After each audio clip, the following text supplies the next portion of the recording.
السلام علیکم۔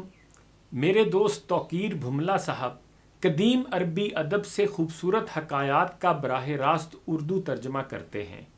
ایسی ہی ایک روایت بیان کرتے ہوئے وہ کہتے ہیں کہ کسی جگہ پر بادشاہ نے 3 افراد کو موت کی سزا دینے کا حکم دیا۔ بادشاہ کے حکم کی تعمیل میں ان تینوں کو پھانسی گھاٹ پر لے جایا گیا، جہاں ایک بہت بڑا لکڑی کا تختہ تھا جس کے ساتھ پتھروں سے بنا ایک مینار، اور مینار پر ایک بہت بڑا بھاری پتھر مضبوط رسے سے بندھا ہوا ایک چرخے پر جھول رہا تھا۔ رسے کو ایک طرف سے کھینچ کر جب چھوڑا جاتا تھا تو دوسری طرف بندھا ہوا پتھر زور سے نیچے گرتا اور نیچے آنے والی کسی بھی چیز کو کچل کر رکھ دیتا تھا۔ چنانچہ ان تینوں کو اس موت کے تختے کے ساتھ کھڑا کیا گیا۔ ان میں سے ایک عالم، ایک وکیل اور ایک فلسفی تھا۔ سب سے پہلے عالم کو اس تختہ پر عین پتھر گرنے کے مقام پر لٹا کر اس کی آخری خواہش پوچھی گئی تو عالم کہنے لگا، میرا خدا پر پختہ یقین ہے، وہی موت دے گا اور زندگی بخشے گا، بس مجھے اس کے سوا کچھ نہیں کہنا۔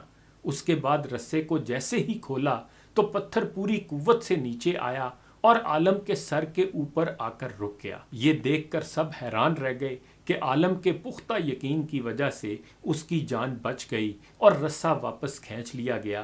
اس کے بعد وکیل کی باری تھی۔ اس کو بھی تختہ دار پر لٹا کر جب آخری خواہش پوچھی گئی تو وہ کہنے لگا، میں حق اور سچ کا وکیل رہا ہوں اور جیت ہمیشہ انصاف کی ہوتی ہے، اس لیے یہاں بھی انصاف ہوگا۔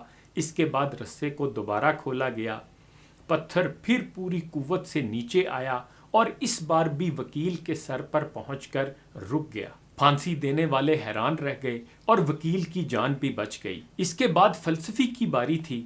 اسے جب تختے پر لٹا کر آخری خواہش کا پوچھا گیا تو وہ کہنے لگا، عالم کو نہ تو خدا نے بچایا ہے اور نہ ہی وکیل کو اس کے انصاف نے۔ دراصل میں نے غور سے دیکھا ہے کہ رسے پر ایک جگہ گرا ہے جو چرخی کے اوپر گھومنے میں رکاوٹ کی وجہ بنتی ہے، جس سے رسہ پورا نہیں کھلتا اور پتھر پورا نیچے نہیں گرتا۔ فلسفی کی بات سن کر سب نے رسے کو بغور دیکھا تو وہاں واقعی گانٹھ تھی۔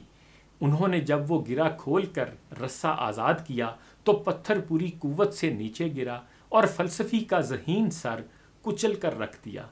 اب بتائیے آپ کو یہ حکایت کیسی لگی اور آپ نے اس سے کیا سبق سیکھا یا کیا نتیجہ اخذ کیا؟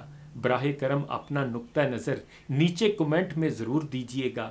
انہی گزارشات کے ساتھ اجازت چاہوں گا۔ اپنا خیال رکھیے گا۔ اللہ حافظ۔